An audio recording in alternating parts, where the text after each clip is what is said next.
akan anugerah-Mu buatku hidup. Kau berikan ku hati dan pikiran luas, tinggi dalam kasih-Mu, oh Yesus. Kau gembalaku, menuntun langkahku. Ku mau setiap hari berjalan dengan-Mu. Jiwaku merindukan, hatiku mendambakan hadirat-Mu Yesus di setiap waktu. Kasih dan anugerah-Mu ajarku hidup seperti-Mu. Sukacitaku merindu-Mu Yesus.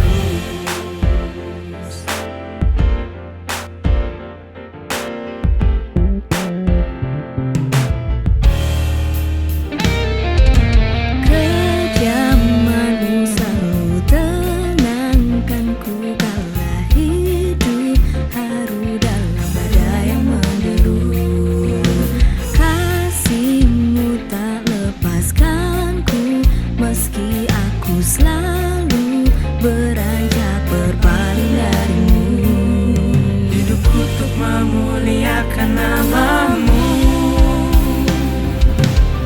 Jiwaku merindukan, hatiku mendambakan hadirat-Mu Yesus di setiap waktu.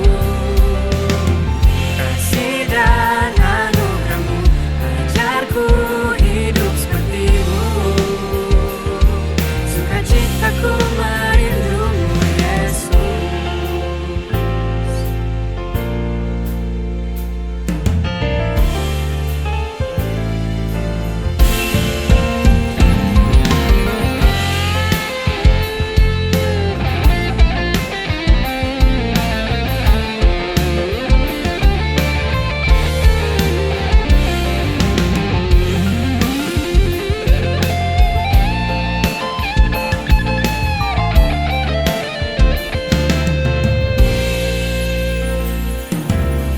Jiwaku merindukan, hatiku mendambakan hadirat-Mu Yesus di setiap waktu.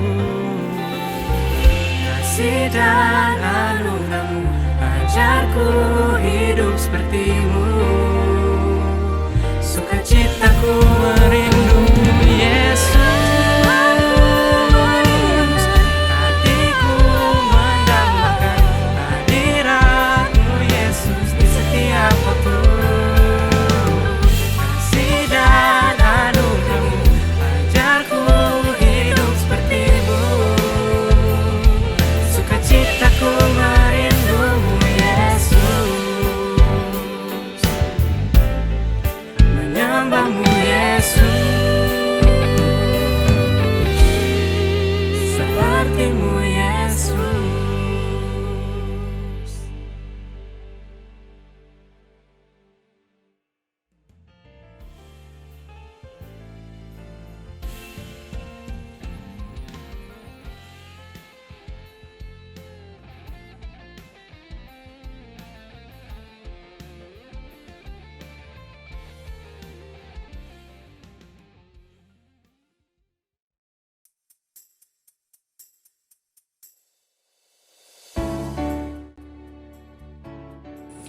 Selamat pagi anak-anak.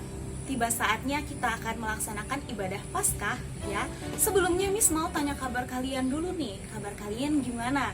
Nah, meskipun Miss nggak bisa dengar kabar kalian secara langsung, Miss harap kalian tetap dalam keadaan sehat dan bugar ya.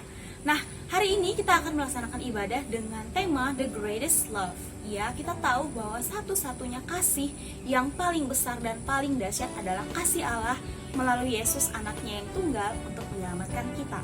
Oleh karena itu, mari Miss ajak kita semua untuk menyanyikan satu lagu, yaitu Sebab Tuhan Baik.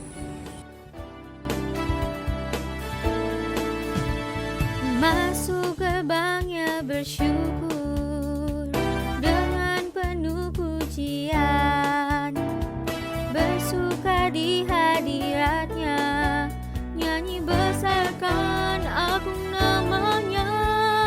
Puja tiuplah sangkakala, musik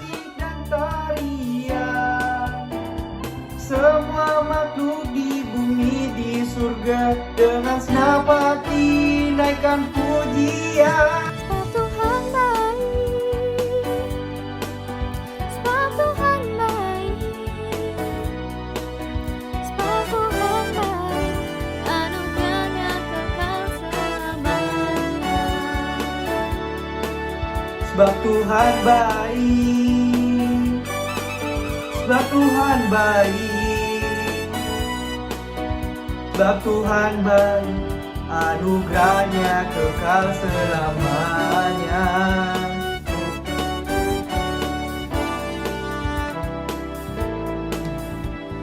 Yesus Kristus Allah Tuhanku, pencipta segalanya, datang sujud di hadapannya, angkat tanganmu, naikkan pujian. Puja tiuplah sangkakala, musik dan tarian, telah makhluk di bumi di surga, dengan senang hati naikkan pujian. Sebab Tuhan baik, sebab Tuhan baik, sebab Tuhan baik, anugerahnya kekal selamanya. Sebab Tuhan baik,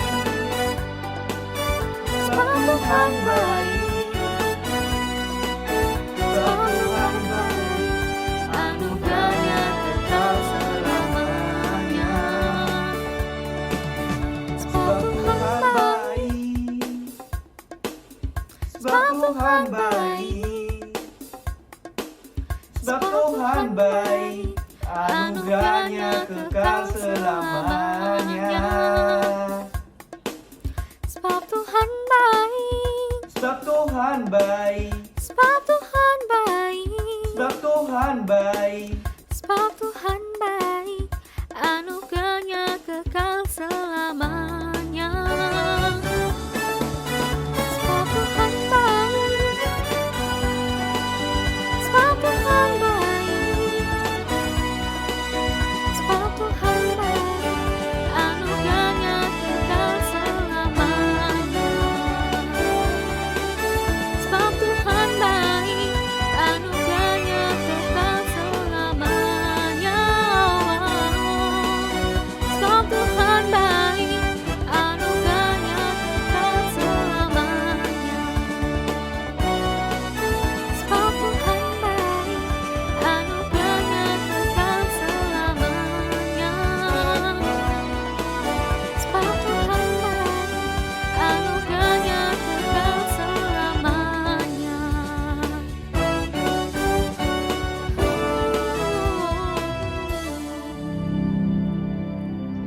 Kita akan menerima kebenaran firman Tuhan yang disampaikan oleh hambanya. Mari persiapkan hati dan pikiran kita supaya setiap benih firman Tuhan yang ditaburkan boleh bertumbuh dalam kehidupan kita pribadi lepas pribadi. Kita akan mengangkat satu pujian, You Are My All in All.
Tuhan menciptakan manusia sebagai makhluk mulia di antara ciptaan lainnya.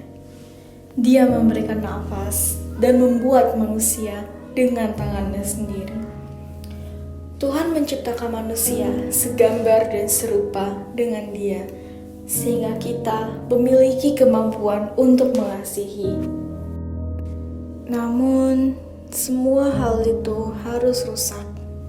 Manusia jatuh ke dalam dosa karena keegoisan mereka untuk memenuhi rasa haus akan kekuasaan seperti yang Allah miliki. Sehingga mereka harus menanggung konsekuensi dari dosa, yaitu maut dan kematian kekal. Kesengsaraan, keegoisan, kehancuran, dan pemberontakan harus ditanggung oleh kita. Tetapi karena kasih-Nya yang begitu besar, Yesus sebagai Tuhan yang sejati tidak membiarkan manusia jatuh dan terikat dengan dosa.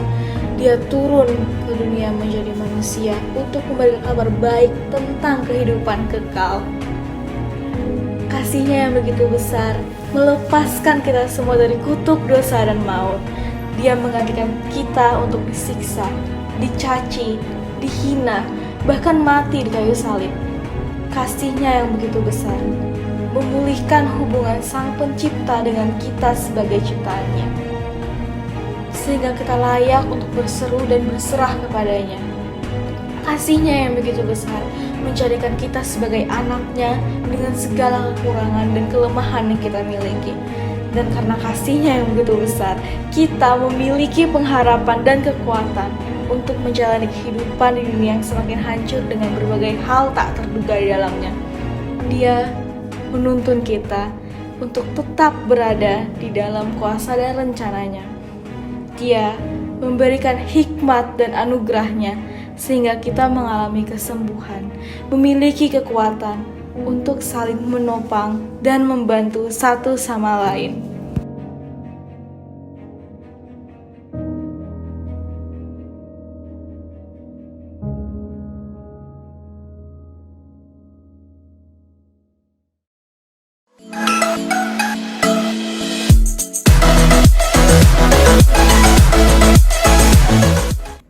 Selamat pagi teman-teman semua. Tidak terasa ya, udah lama banget kita nggak bertemu secara langsung. Tentunya karena pandemi ini. Namun kami semua berharap teman-teman berada dalam kondisi yang luar biasa dan tentunya dalam pemeliharaan Tuhan. Nah teman-teman, sekarang ini kita akan berbincang dan melakukan tanya jawab bersama Kak Denny. Tentunya mengenai pertanyaan-pertanyaan yang sudah kalian ajukan mengenai Paskah. Betul, puji Tuhan kemarin ternyata banyak pertanyaan yang sudah dikumpulkan oleh teman-teman. Nah, sekarang ini Kak Denny yang akan membantu kita untuk menjawab pertanyaan yang sudah dikumpulkan. Tapi sebelum itu ada pepatah mengatakan, tak kenal maka tak sayang. Kan yang kenal aja belum tentu sayang, apalagi kalau belum kenal. Hehehe. Betul sekali, jadi kami FCMC ini akan memperkenalkan diri terlebih dahulu. Hai semuanya, perkenalkan nama saya Delgo dan teman saya Mendy. Hai Mendy. Nah, pada kesempatan kali ini kami dipercayakan untuk mewakili teman-teman semua untuk mendiskusikan pertanyaan seputar Paskah. Selain itu, akan ada Kak Denny nih yang akan membantu menjawab pertanyaan-pertanyaan yang sudah teman-teman ajukan. Pasti kalian semua pada nggak tahu kan siapa itu Kak Denny? Jadi Kak Denny ini adalah lulusan dari Knox Theological Seminary dengan gelar Doctor of Ministry. Dia memulai pelayanannya di Yayasan Unika Jakarta pada tahun 2000 dan terus melayani hingga saat ini di PGRI, Hollywood Production, Kejar TV, dan Private Teaching Consultant. Selain itu, Kak Denny juga aktif menulis karya tulis dan juga rohani. Pasti kalian semua udah nggak sabar kan pertanyaan siapa yang bakal dijawab oleh Kak Denny? Kalau gitu tanpa pikir panjang, kita mulai aja ya. Kita masuk ke pertanyaan pertama nih. Sebenarnya, apa yang harus kita lakukan agar kita bisa masuk ke surga, Kak?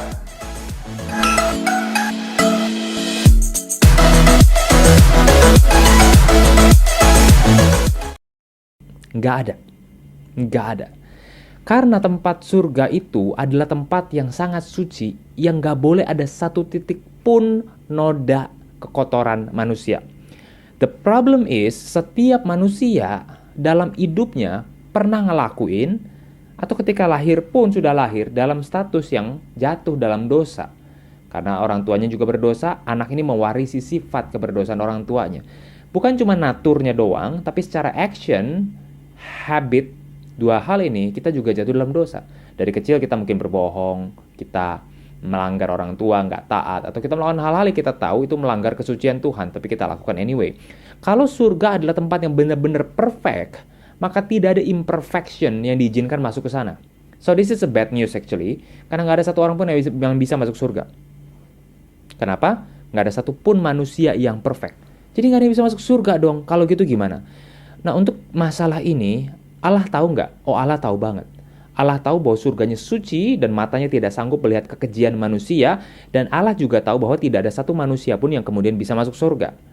But then he came out with an idea. He came out with a plan, sebuah rencana yang sudah Tuhan berikan sejak kitab Kejadian, yang disebut sebagai proto-evangelium, the promise, the old promise, atau the early gospel, yang adalah berkata begini, satu hari kelak memang, ular akan meremukan tumitnya keturunanmu, keturunan Adam dan Hawa. Tapi keturunan Adam dan Hawa akan meremukan kepala ular. Ular adalah simbol dari si jahat, si iblis, yang kemudian akan membuat keturunan Adam dan Hawa mati. Siapa yang dimaksud keturunan Adam dan Hawa? Yaitu Yesus Kristus sendiri. Tapi Yesus Kristus akan bangkit yang kita rayakan di hari Paskah dan menginjak kepala ular sampai hancur. Kepala iblis si jahat bakal hancur. Maksudnya apa? Manusia akan dibebaskan dari dosa, dibersihkan dari dosa dan dari kuasa si jahat, karena si jahat bakal diremukkan oleh kuasa anak Allah, yaitu Yesus Kristus. Dan Yesus Kristus datang ke dunia untuk membayar dosa-dosa manusia. Manusia ditebus. Jadi manusia punya dosa. Setiap manusia yang punya dosa, ketika nanti kita meninggal dunia, kita akan menghadapi tahta Allah yang maha tinggi dan dihakimi. Dan gak ada satu orang pun yang akan lolos dari penghakiman Allah. Setiap orang akan dinilai berdasarkan perbuatannya. Dan satu-satu misalnya saya, Denny, kamu kesini maju. Terus diliatin dari saya kecil sampai saya meninggal dunia, ini list dosanya. Lalu Allah Bapa akan ketok palu. Oke, kamu dinyatakan bersalah. Hanya satu tempat di mana kamu layak dalam kekekalan, yaitu neraka. Tapi sebelum Allah Bapa ketokkan palu keputusan, tiba-tiba dia berkata, tunggu dulu. Ada seorang yang masuk dengan jubah putih. Dan dia berkata, tunggu dulu. Denny sudah dihapus dosanya. Loh, kok bisa? Semua orang bingung. Setan pun bingung. Setan bilang, enggak, Denny temen gua. Misalnya, enggak. Dosanya sudah dihapus. Di mana dihapusnya? Saya mati buat Denny. Yohanes 15. Tidak ada kasih yang lebih besar dari kasih seorang sahabat yang menyerahkan nyawanya. Yesus bilang, saya sudah mati di atas kayu salib. Tujuan saya mati adalah saya menanggung hukuman yang harusnya Denny tanggung. Mati secara kekal, saya sudah bayar hukuman tersebut, saya sudah mati. Dan dengan demikian, dosa Denny semua diputihkan. Dia jadi perfect dan dia boleh masuk kerajaan sorga. Karena Yesus yang bayar hukuman buat Denny di kayu salib. Loh, kok bisa? Karena Yesus bukan saja 100% manusia, tapi dia 100% Allah. Dia adalah Sang Firman, anak Allah yang maha tinggi. Jadi bayangkan, kematian Allah itu, darahnya gitu kental sampai bisa hapus dosa yang paling gila sekalipun. Maksudnya apa? Waktu Yesus disalib ada seorang penjahat yang ada di sampingnya kan? Yesus bilang, hari ini engkau akan bersamaku di Firdaus. Orang yang seumur hidupnya berbuat sangat jahat, pembunuh, perampok, bisa diampuni. Bukan karena pembunuh perampok itu hebat atau suci atau beramal, bukan. Tapi karena Yesus disalib, dia bisa diampuni sepenuh-sepenuhnya. Nah, itulah visi hidup yang berpusat pada Injil atau pada Kristus sendiri. Jadi, apa yang kita bisa lakukan untuk masuk surga? Nggak ada. Kita nggak bisa melakukan apapun dan kita nggak perlu melakukan apa untuk masuk surga. Percaya pada Yesus bahwa Dia yang mengampuni dan Dia yang bikin kita possible untuk masuk surga di tengah impossibilities untuk masuk ke surga. Percaya pada Yesus Kristus. That's it. Wah, dari penjelasan Kak Denny kita tahu ya sekarang bahwa hanya cinta kasih dan anugerah Allah yang bisa membuat kita masuk surga. Karena kita ini manusia berdosa, sehingga kita memerlukan darah Yesus untuk menyucikan kita semua. Kalau gitu Kak, apakah Tuhan tetap mengampuni orang yang melakukan dosa yang sangat besar? Misalnya membunuh, mencuri, berzina, dan lain-lain.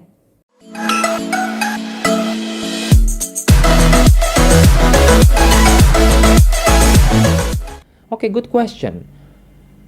Dunia ini penuh dengan dosa. Ada orang yang bahkan memberikan dirinya sebagai pengikut iblis.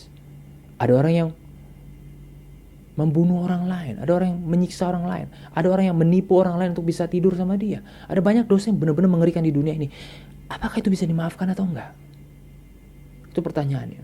Apakah bisa dimaafkan atau enggak? Ini jawaban saya. Dosa meninggalkan jejak. Dosa ada konsekuensi. Seorang pembunuh akan tetap masuk penjara. Seorang yang hamil di luar nikah harus bertanggung jawab pada bayinya.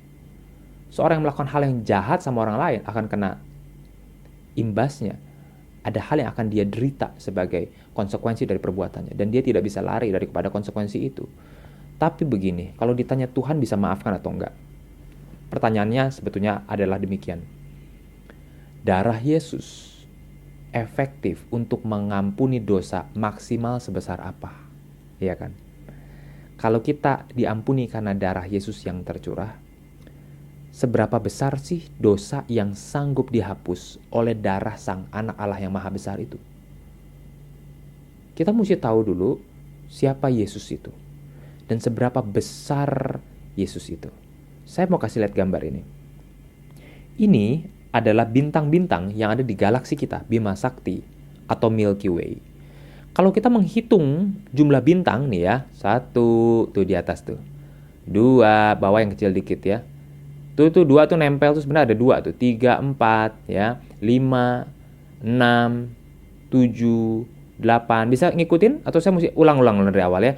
Tuh ya, dia ujung kiri atas 1, ke bawah 2, 3. Kalau kita hitung 1 bintang 1 detik mulai dari sekarang, kita butuh waktu kurang lebih untuk menghitung seluruh bintang-bintang di galaksi Bima Sakti atau the Milky Way Galaxy. Kita butuh waktu 2500 tahun. Mau coba? Boleh dimulai sekarang. 2500 tahun untuk menghitung seluruh bintang yang ada di galaksi Bima Sakti saja. Galaksi hometown kita doang. Ada ratusan miliar bintang yang ada di galaksi kita saja. Dan di alam semesta yang diketahui, ada miliaran galaksi yang seperti ini. Jadi di galaksi kita ada sekian miliar bintang, dan ada sekian ratus miliar galaksi yang manusia observe ada di alam semesta ini. Seberapa banyak? Mari kita lihat video ini, zooming out from the earth. Ini adalah permukaan bumi kita kalau diambil dari Southern California, dan kita akan mulai naik ke atas sedikit. Ya, kita sekarang berada pada jarak 10 km. Jadi seperti kalau kita memanjat Gunung Everest, inilah kira-kira. Inilah yang akan kita lihat dari 10 km di atas permukaan laut. Kita bisa melihat horizon. Dan ini sekarang kita berada pada jarak 100 km. Kita berada pada tempat di mana Space Station berada. Kalau saudara bisa sampai di titik ini, saudara sudah masuk ke dalam kategori astronot. Sekarang kita akan naik lebih tinggi lagi ke 100.000 km. Tetap belum sampai pada bulan. Sekarang kita tarik lebih jauh lagi kepada 1 juta kilometer.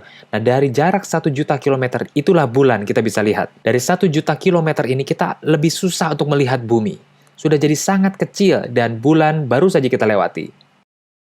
Dan sekarang kita berangkat ke 100 juta kilometer. Di 100 juta kilometer kita belum sampai pada matahari. Dan sekarang kita berangkat kepada 10 triliun kilometer jaraknya. Itulah matahari kita. Kita baru melewati matahari kita dan kita bisa melihat semua planet di jarak 10 triliun kilometer dari bumi. Dan sekarang kita beranjak lagi kepada 1 kali 10 pangkat 15 kilometer jaraknya. Nah, 1 kali 10 pangkat 15 kilometer, di situ kita bisa lihat matahari adalah salah satu bintang yang kecil di antara bintang-bintang yang lainnya. Dan sekarang kita beranjak lagi ke 10 tahun cahaya. Di 10 tahun cahaya kita bisa melihat matahari, hanya salah satu dari 11 bintang yang ada di sekitarnya, di klaster kita. Sekarang kita berangkat ke 1000 tahun cahaya. Di 1000 tahun cahaya kita bahkan tidak bisa melihat matahari kita lagi. Kita hanya bisa melihat gugusan bintang-bintang yang tetanggaan di klaster di galaksi Milky Way atau Bima Sakti kita. Kita lebih jauh lagi, nah inilah galaksi Bima Sakti di mana kita hidup di dalamnya. Lihat klaster bintang-bintang itu, ada sekitar 100.000 bintang yang berdekatan dengan matahari kita. Ini adalah galaksi Bima Sakti atau Milky Way kita. Rumah kita, lupakan bumi, sudah tidak tampak dari sini. Nah, inilah rumah kita, galaksi Bima Sakti, dan kita terkubur di dalam galaksi yang besar ini. Kita akan pergi lebih jauh lagi dan kita bisa melihat bahwa galaksi kita, ya galaksi yang termasuk lumayan besar, dan semua yang ada di sekitarnya adalah galaksi-galaksi yang lainnya Dan kita akan berangkat ke 10 juta tahun cahaya sekarang. Nah, itu semua yang kita lihat adalah galaksi-galaksi yang lainnya. Ada sekian ratus ribu galaksi di sekitar galaksi Bima Sakti kita. Dan sekarang kita pergi lebih jauh lagi terakhir, 100 juta tahun cahaya. Inilah dia 100 juta tahun cahaya. Semua ini adalah klaster-klaster dari galaksi. Saat ini kita belum memiliki teleskop yang bisa melihat lebih jauh dari sini. Tapi yang kita tahu ini belum ujungnya. Kalau kita balik lagi ke galaksi kita, inilah bumi. Inilah rumah kita. Ini adalah sebuah foto, ini bukan gambar ilustrasi atau gambar dari komputer, ini adalah sebuah foto yang diambil dari Apollo 17 di abad ini, di potret. Lihat, dari sini nggak kelihatan negara, bangsa, dan lain-lain. Kita tidak sebesar yang kita pikir. Dan yang membuat ini semua pasti sangat besar.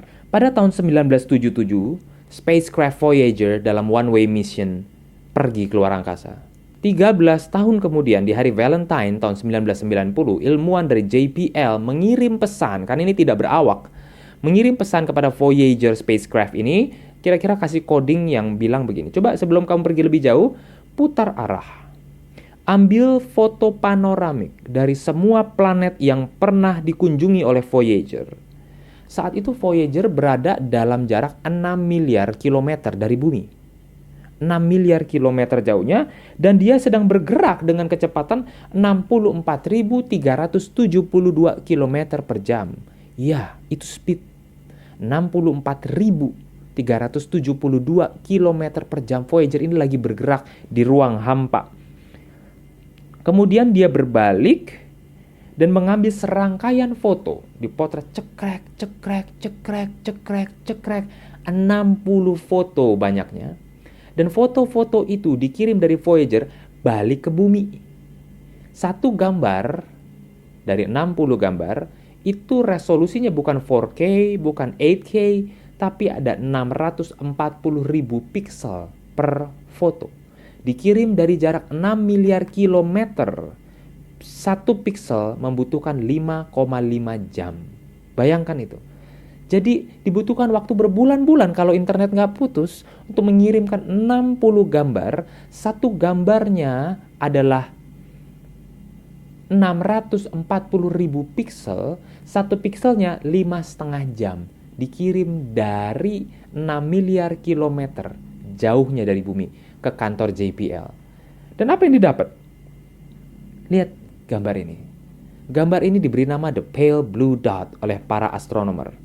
Ketika foto itu akhirnya sampai komplit foto panoramik ke bumi, hasilnya sangat mencengangkan dunia. Ini gambarnya. Dari 6 miliar kilometer dari bumi, ini gambarnya. Coba kita zoom in sedikit. Nah, ini bumi. Ini rumah kita. Carl Sagan berkata, menggarisbawahi bahwa setiap orang yang hidup di dunia, setiap orang yang pernah menjalani hidupnya di titik biru pucat kecil yang disebut sebagai debu yang terkubur di bawah sinar matahari. Debu yang terkubur di bawah sinar matahari. Sekecil itu kita.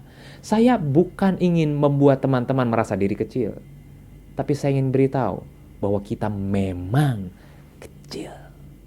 Ini alam semesta. Ini baru foto galaksi kita saja. Ada ratusan miliar galaksi di our known universe. Dan belum mentok, manusia belum punya teknologi yang cukup canggih untuk pergi lebih jauh daripada video yang tadi kita lihat. Oke, sekarang mari kita berpetualang ke 150 juta kilometer jauhnya dari The Pale Blue Dot kepada bintang kita, yaitu matahari. Nah, ini dia. Ini bukan smiling sun yang kita gambar waktu TK. Ini bola api dengan panas permukaannya saja 10.000 derajat Fahrenheit. Ini seperti miliaran bom nuklir yang dijatuhkan setiap detik. Miliaran bom nuklir setiap detik. Boom, boom, boom, boom, boom, seperti ini. Ganas sekali. Panas membakar. Dan dia melemparkan sinar dan panas darinya dengan kecepatan 300.000 km per jam. Hanya butuh waktu 8 menit untuk cover jarak dari panasnya bola api ini ke kulit kita yang kita lindungi pakai anti UV, pakai BB cream, pakai segala macam. Ini dari benda ini 8 menit saja. Speed cahayanya nyampe dari benda ini covering 150 juta kilometer. Tapi ini perbandingan ukurannya. Bumi kecil dan matahari bukan bintang yang terbesar di klaster bintang kita. Matahari cuma salah satu bintang yang kecil. Masih banyak bintang-bintang yang jauh lebih besar. Nah, di foto ini milik Swedia Solar Institute diberi nama Raging Fire. Ilmuwannya berkata, 7 juta tahun GDP, Gross Domestic Product dari Amerika Serikat yang dinilai negara paling kaya di dunia. 7 juta tahun. Kalau Amerika terus produksi segala macam, pendapatan kotor Amerika dalam 7 juta tahun baru bisa nyalain matahari. Selama 1 detik. Bayangkan itu. 7 juta tahun. Umur bumi berapa nggak tahu kita. Umur peradaban paling baru berapa puluh ribu. Tapi 7 juta tahun aja cuma bisa ngidupin matahari. Bisa. 1 detik doang. Udah itu jelek mati lagi. Tunggu 7 juta tahun lagi. Artinya ada energi yang begitu besar dari matahari. Tapi tunggu dulu. Nyata matahari bukan yang terbesar. Ada bintang yang lebih besar lagi. Contohnya, kalau kita bicara awan. Wah, awan indah ya kita lihat di langit. Lihat foto ini. Ini adalah nebula. Atau disebut sebagai the Mystic Mountain from Carina Nebula. Ini adalah pilar gas. Ini gas. Ini bukan batu. Ini bukan matahari. Bukan bintang. Ini pilar gas dan das. Debu. Tingginya 3 tahun cahaya. Atau sekitar, kalau dikonversi, 2,9 kali 10 pangkat 12 kilometer. Tingginya 2,9 kali 10 pangkat 12 kilometer tinggi. Coba bandingkan dengan diameter bumi. Ini tingginya, Mystic Mountain. Ini fotonya zoom out, jadi kayaknya kecil. Tinggi luar biasa. Dan panas sekali. Panasnya luar biasa. Jadi tingginya tadi kalau kita konversi ke mil itu adalah 18 triliun mil. Itu tinggi dari nebula ini. Tingginya kira-kira 3,3 kali 10 pangkat 11 kali tinggi Mount Everest. Ini The Mystic Mountain ini tingginya seperti itu. Dan panas luar biasa, terdiri dari gas dan juga das. Jadi kalau kita misalnya manjat gunung Everest, 1 minggu kita manjat naik ke atas gunung, untuk bisa manjat The Mystic Mountain Nebula ini dibutuhkan waktu kira-kira 6,3 miliar tahun untuk kita manjat dari dasarnya ke atas top of Mystic Mountain. 6,3 miliar tahun untuk kita bisa manjat selesaiin gunung ini. Gede sekali. Ada gitu banyak hal yang sangat besar yang manusia nggak bisa pegang, nggak bisa lihat. Ini difoto oleh spacecraft yang di luar angkasa oleh NASA. Ada terlalu banyak benda hal yang besar yang kita tidak bisa cover. Yang luar biasa besar dan ajaibnya. Nah, lihat foto ini. Ini adalah bintang yang mati. Dulunya bintang yang sangat besar, tapi kemudian habis fuelnya, lalu dia mati. Dan setelah dia mati, dia berubah menjadi black hole. Menarik ke dalam dengan gravitasi yang sangat tinggi. Segala macam objek di sekitarnya, termasuk bintang-bintang di sekitarnya. Narik pelan-pelan terus masuk ke arah dia. Sebab semua bintang ada umurnya. Satu kali matahari kita juga akan berhenti bersinar. Bintang-bintang akan berjatuhan kalau bahasanya wahyu. Sekali waktu akan terjadi hal seperti itu. Nah, foto ini adalah salah satu galaksi yang dinilai paling cantik oleh para astronom yang mereka pernah temukan, sehingga disebut the darling of the universe. Yes, you hear me right. The darling of the universe. Sebetulnya namanya adalah the Whirlpool Galaxy. Ada kodenya, the Whirlpool Galaxy ini. Nah, dia menghadap bumi. Ini bukan solar system ya, di tengahnya matahari lalu planet-planet. Bukan, ini galaksi. Dan di galaksi ini ada sekitar 300 sampai 500 miliar bintang. Setiap bintang punya solar systemnya masing-masing yang mengitari dia. 300 sampai 500 miliar bintang. Disebut the darling of the universe karena cantik banget. Pink. Tahu nggak yang pink ini apa? Yang pink ini adalah inkubator bintang. Setiap detik, bahkan ketika kita lagi ngobrol seperti saat ini, 1 bintang baru lahir di sana. Terus lahir bintang-bintang yang baru yang luar biasa dari inkubator bintang ini. Nah, dan kalau kita lihat di dalamnya, di tengahnya, dari the darling of the universe galaxy ini, dari jarak 31 juta kilometer itu ada sebuah black hole. Black hole dari Whirlpool Galaxy ini. Yang ketika diambil gambarnya, mereka mengirimkan ke bumi sebuah foto. Dan inilah fotonya. yang disebut sebagai the X fracture atau tanda X yang ada di pusat Whirlpool Galaxy. Galaksi kita besarnya luar biasa. Bahkan kalau dilihat di satu sisi penampang yang lain, para astronom menyebut satu gugusan, satu daerah, satu klaster bintang yang begitu banyak ini sebagai kotak perhiasannya Allah. Lihat gambar ini.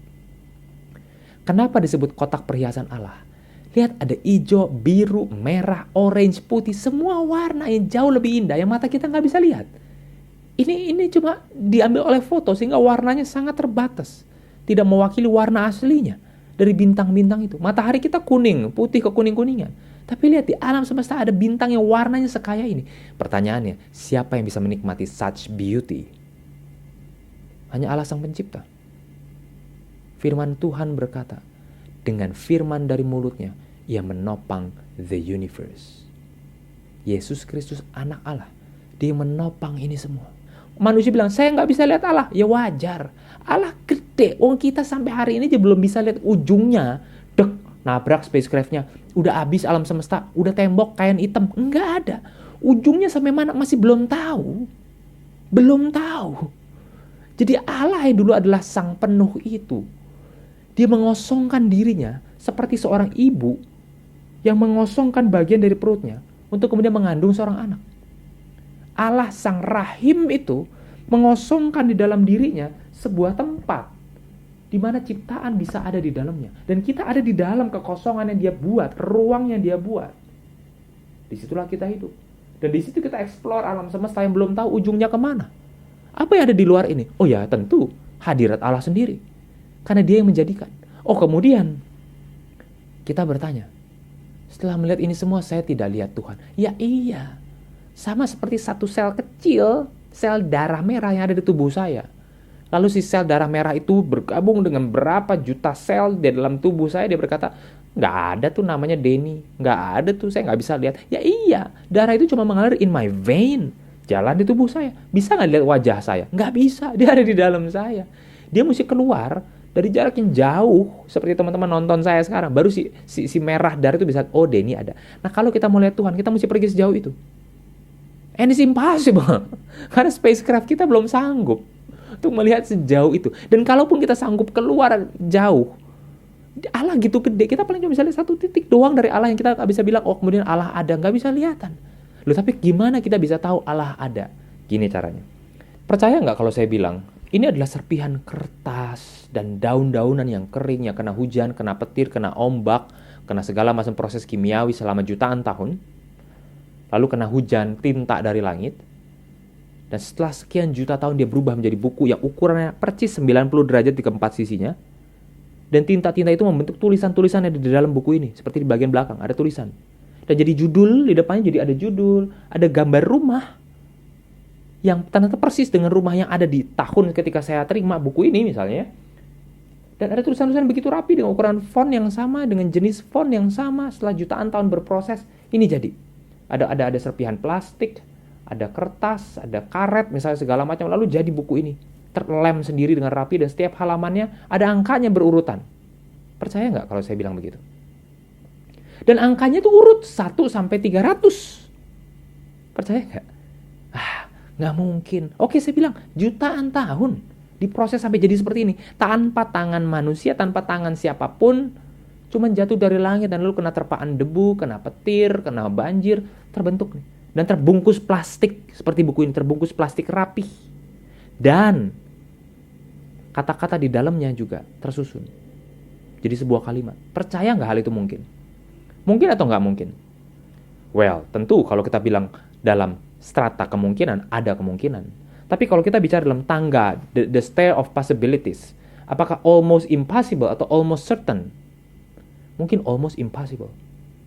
Dan kalaupun terjadi buku ini, lalu isinya buku ini mengandung logika atau enggak kira-kira? Kan ini cuma serentetan kebetulan doang. Harusnya tidak mungkin mengandung logika, cuma acak. Hurufnya tidak bisa menimbulkan makna. Kalaupun ada makna, kita nggak bisa percaya maknanya. Karena maknanya lahir dari kebetulan demi kebetulan. Nah kalau begitu, kalau kita percaya bahwa manusia adalah produk evolusi tanpa Tuhan, Maksudnya nggak ada ciptain manusia tiba-tiba jadi begini aja rapi.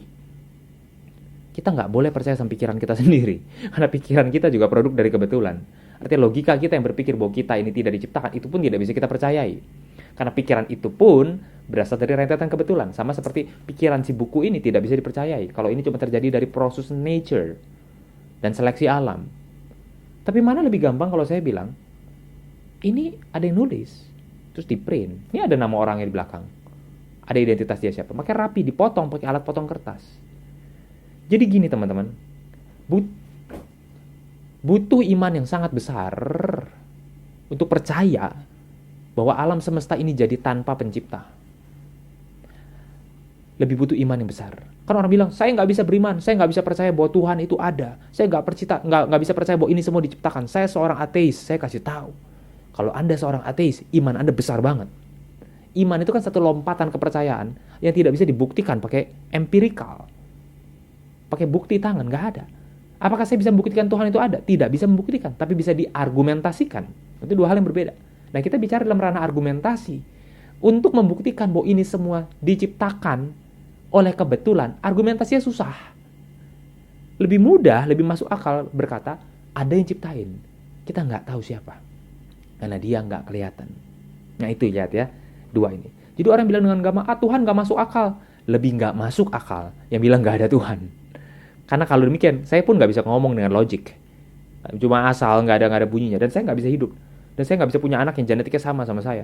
Rambut orang tua dan rambut punya kecenderungan rambut kita yang selalu begini ketika dipotong tumbuh lagi begitu. Ini terlalu ajaib. Meskipun evolusi terjadi gitu lama. Jadi nggak mungkin kalau tidak ada the grand design, the intelligent designer sebutannya mereka, orang sains. Desainer yang intelek. Jadi Allah bukannya cuma segumpalan asap gitu loh. Bukan cuma sebuah Big Bang, tapi ada person dengan logika, dengan intelektual yang tinggi sekali sampai bisa bikin ini semua. Bayangkan jarak tadi, bumi ke matahari itu tidak berubah. Kalau kita mendekat dikit, lumer bumi. Menjauh dikit jaraknya dari matahari, beku kita. Tapi kita ada dalam jarak yang benar-benar perfect. Oke, jadi itu menjawab pertanyaan seberapa besar Allah kita dan apakah Allah itu ada atau enggak. Ternyata ikatan dosa dengan manusia itu sangat erat ya. Tentunya dengan kuasa Tuhan yang luar biasa bagi dunia ini. Nah Kak, kalau Tuhan memang memiliki kuasa, mengapa Tuhan tidak menghapus kejahatan yang ada di dunia ini? Atau jangan-jangan Tuhan malah tidak mampu untuk menghapus dosa? Kalau begitu, untuk apa kita percaya kepada Tuhan Kak?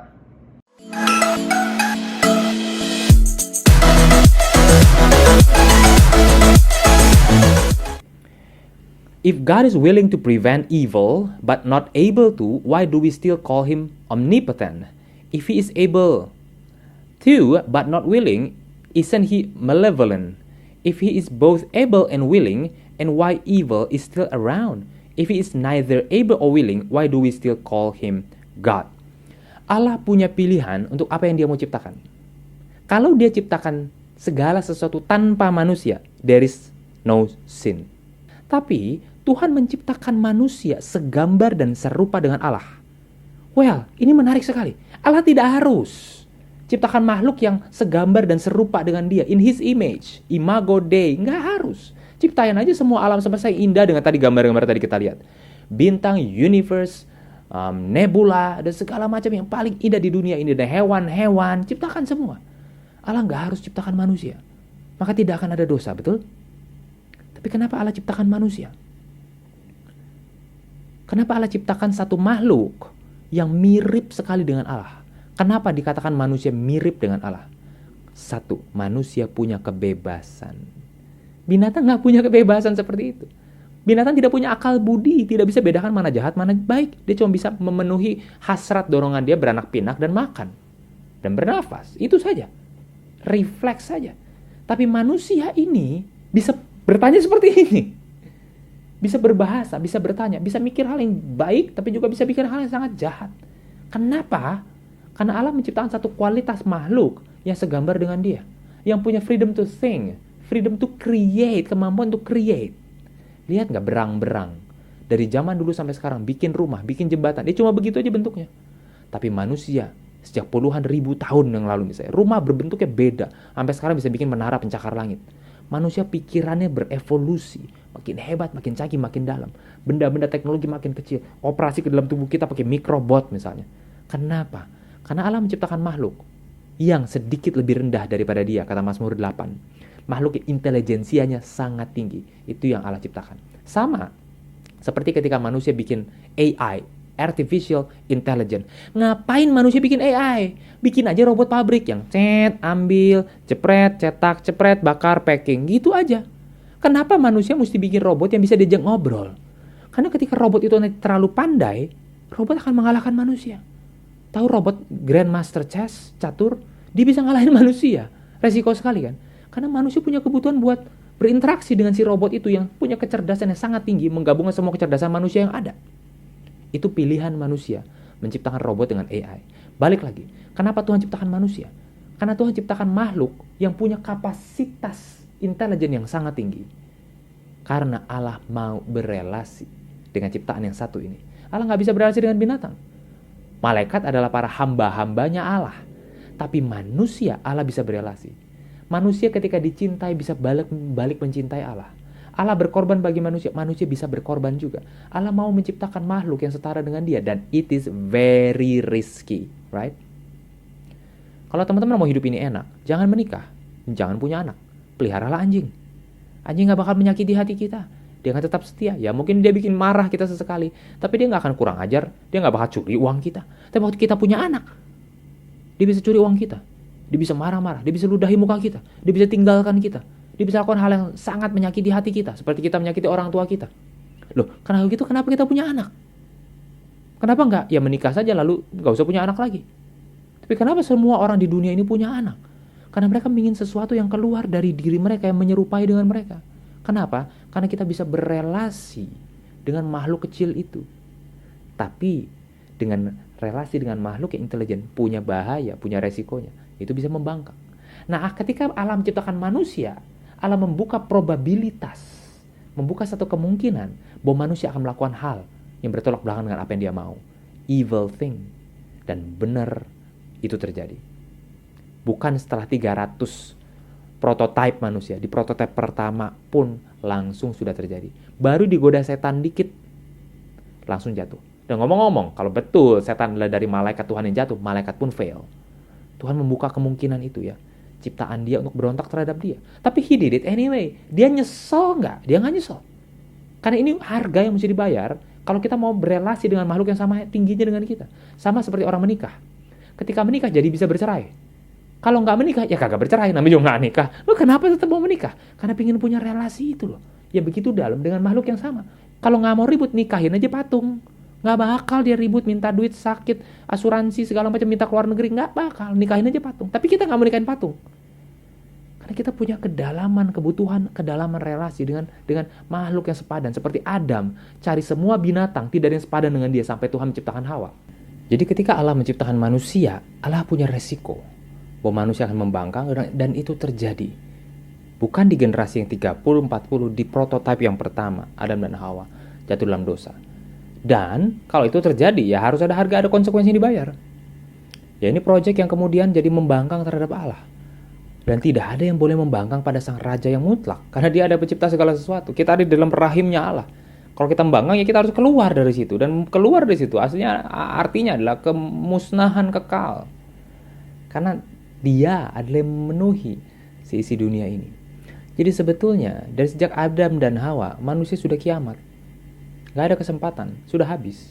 Yang lahir berikutnya itu cuma by nature, ada keturunan lahir.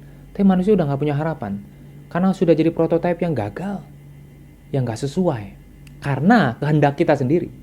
Kita diciptakan dengan kemampuan begitu hebat sampai bisa berontak. Lagi-lagi, kalau Allah ingin manusia tidak bisa berontak, ya Allah bikin simpanse yang banyak. Tapi Allah bikin satu jenis makhluk yang betul-betul pintar, untuk bisa punya kemampuan yang kemudian menyakiti hati Allah juga. It is a risky business, but love is always a risky business. Betul kan? Kenapa orang tetap mau menikah setelah ribuan tahun, banyak jutaan couple di dunia ini yang bercerai, saling menyakiti, berselingkuh? Karena manusia punya cinta. Dan cinta itu tidak bisa dikatakan saja, harus keluar dari bentuk tindakan. Dan tindakan cinta yang paling real adalah komitmen. Kenapa Allah menciptakan makhluk yang segambar dan serupa Allah? Karena Allah adalah kasih. Dan salah satu menyalurkan kasih adalah dengan mengasihi. Tanpa mengasihi, sifat kasihnya dia nggak keluar maksimal. Dia sempurna dalam Allah Tritunggal. Tapi dia mengasihi alam semesta. Dan dia mengasihi makhluk yang sederajat dengan dia. Sedikit lebih rendah, kata Mazmur 8. Punya daya intelijensi yang tinggi. Tapi juga yang punya kebebasan gitu tinggi. Yang kemudian bisa berbalik menyakiti Allah. Tapi Allah mengasihi dia. Jadi sebetulnya nasib manusia sudah diputuskan sejak Adam dan Hawa. Akan dimusnahkan semua. It is failed. Dan apa yang terjadi berikutnya tinggal tunggu waktu matahari itu kapan selesai. Tapi jangan salah, manusia bukan seperti binatang, cuma fisik, manusia ada rohnya. Artinya apa? Setelah manusia mati, akan pindah. Ada kesadarannya akan keluar dari dirinya, yaitu rohnya itu sendiri. Dan roh itu harus tanggung jawab kepada Allah. Dan karena roh adalah makhluk yang kekal, lihat ini, Allah ciptakan makhluk kekal loh.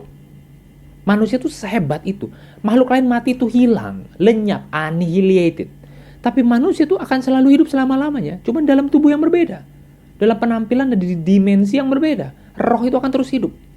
Sebegitu hebatnya manusia. Itulah kenapa manusia punya kemampuan untuk bisa mengambil keputusan, milih, bahkan membangkang. Karena manusia punya roh yang kekal di dalamnya. Punya perasaan dan punya kekekalan dalam jiwanya. Dan akan terus hidup meskipun sudah mati. Nanti di tubuh yang baru, di dimensi yang berbeda, akan terus hidup. Dan roh itu yang harus kemudian membayar apa yang dia tabur ketika dia hidup. Itu roh manusia. So, nasib manusia sudah habis. Pertanyaannya sebetulnya adalah, kenapa sih Allah ciptakan manusia yang model begitu hebatnya?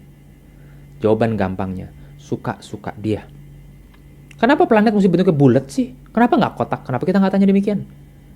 Kenapa terang itu mesti putih? Kenapa terang nggak kuning misalnya? Ada di planet lain warnanya merah, kuning, dan lain-lain. Jawabannya apa? Suka-suka dia. He is the creator. Dia mau jadikan apapun yang dia mau. Tidak ada yang salah dengan hal itu. Kenapa? Dialah yang menentukan benar dan salah. Dialah sang pencipta satu-satunya, tidak ada yang lain lagi. Jadi dia mau bikin apapun di seluruh dunia, terserah dia. Dan setiap ciptaan punya konsekuensinya. Kalau kita diciptakan sebagai binatang, konsekuensinya apa? Kita tidak kekal, kita tidak punya pikiran. Tidak punya akal budi maksud saya. Tidak bisa itu. Tidak bisa menimbang mana dosa, mana enggak. Tidak bisa menyembah. Nggak bisa. Nggak punya sense of the divine juga nggak bisa. Tidak bisa berrelasi dengan Allah. Ada konsekuensinya kan? Tapi setelah bisa diciptakan menikmati Allah, bisa berkomunikasi dengan Allah, ada konsekuensinya. Bisa membangkang dan menyembah setan misalnya, menyembah dirinya sendiri. Dan itu kebebasan Allah untuk ciptakan apa yang dia mau. Tapi setelah itu ada konsekuensi yang mesti dibayar dari ketidaktaatan, dari makhluk yang mungkin menyembah Allah, mungkin tidak ini. Well, Allah menciptakan manusia seperti yang dia inginkan, segambar rupa Allah. Akibatnya manusia bisa berbalik kepada Allah karena pilihan manusia sendiri. Dan kemudian manusia harus dihukum. Dan itu yang harus jadi takdir manusia. Cuman yang saya nggak habis pikir adalah begini. Kenapa Allah datang kedua kalinya? Dan jadi sama dengan manusia. Dan mati. Doesn't make any sense. Oke? Enggak. Project manusia itu prototipe gagal. Cukup Tuhan, pindahlah ke galaksi lain. Bikin manusia yang mungkin lebih bagus. Lebih umurnya 500 tahun, lebih sempurna misalnya. Tentu tapi di tempat lain itu pun akan bisa jatuh dalam dosa. Kalau dia segambar dan serupa dengan Allah, akan tetap bisa jatuh dalam dosa. Selalu akan sama saja dimanapun dibikin. Kecuali Allah bikin robot. Tapi Allah sudah bikin banyak robot kan. Maksud saya robot adalah ya planet, ya nebula, itu ya bintang yang bisa mati. Ya itu sudah ada. Tapi yang model manusia nggak ada. Cuma manusia doang. Kecuali ada kehidupan di luar planet ini, extraterrestrial, kita nggak tahu. Tapi kalau segambar dan serupa Allah selalu punya kemungkinan untuk bisa membangkang. Pertanyaannya, kenapa Tuhan mesti revisit the earth for the second time? Dalam wujud manusia. Why did he even care? He does not do care. He does not even need to return to the earth. Tapi kenapa dia balik lagi? Dan ketika balik, manusia itu jahat, menghina dia, nggak percaya. Gue nggak percaya lu anak Allah. Gue nggak percaya lu anak Allah. Yesus bilang, bodoh amat. Gue anak Allah anyway. Lu mau percaya, mau enggak, itu tidak menegasikan siapa aku. Dia mati di kayu salib. Dan ketika mati, bumi terbelah. Dia masuk ke dunia orang mati. Di situ banyak arwah-arwah yang manusia sebelumnya mati terkumpul. Itu misteri yang benar-benar besar. Kenapa dia mesti datang kedua kalinya dan mati? Kalau kita tahu tentu jawabannya, dia mati karena dia mau menebus kita. He want to buy us back. Jadi kita pertama-tama adalah miliknya Allah. Kita tidak pernah diserahkan jadi miliknya setan, jadi milik diri sendiri, enggak. Kita adalah propertinya Allah. Karena Allah yang bikin kita. Semua signature dalam diri kita, tubuh kita, bisa menandakan bahwa kita adalah miliknya dia. Fully. Kita bahkan nggak bisa recreate bagian dari tubuh kita kok. Tanpa otak yang diberikan oleh dia pun kita nggak bisa bikin apapun juga. Tapi kemudian we messed up. We make terrible things. Kenapa dia mesti balik lagi? Gak ada yang tahu jawabannya. Mungkin di sorga kita baru bisa tanya, why God do you love us so much? So dia balik ke bumi, dia bikin satu opportunity. Now I will save you. You want to believe in me? You will be free. Free from what? Free in the afterlife. Free in this world, supaya gak usah terikat lagi dengan dosa dan kedagingan kita. Kita bisa keluar dari pola-pola yang lama yang sudah menghancurkan kita. Dan kemudian di afterlife, kita akan bersama-sama dengan dia. That's heaven. That's the definition of heaven. To be with him. Bareng dia dalam kekekalan. Kalau enggak, well, ya ikut konsekuensi yang memang seharusnya kita sudah ikut, gravitasi. Yaitu kehancuran, dihukum kekal karena kita membangkang sama dia. Tapi pertanyaannya, kenapa dia mau sampai mati? Ya tentu jawabannya, karena kalau dia nggak mati, dia nggak bisa ngampunin kita. Karena kita udah against him. Kalau dia menerima kita penuh dosa, dia sedang menyangkal dirinya sendiri. Kalau Allah bisa menyangkal dirinya sendiri, Allah tidak maha kuasa.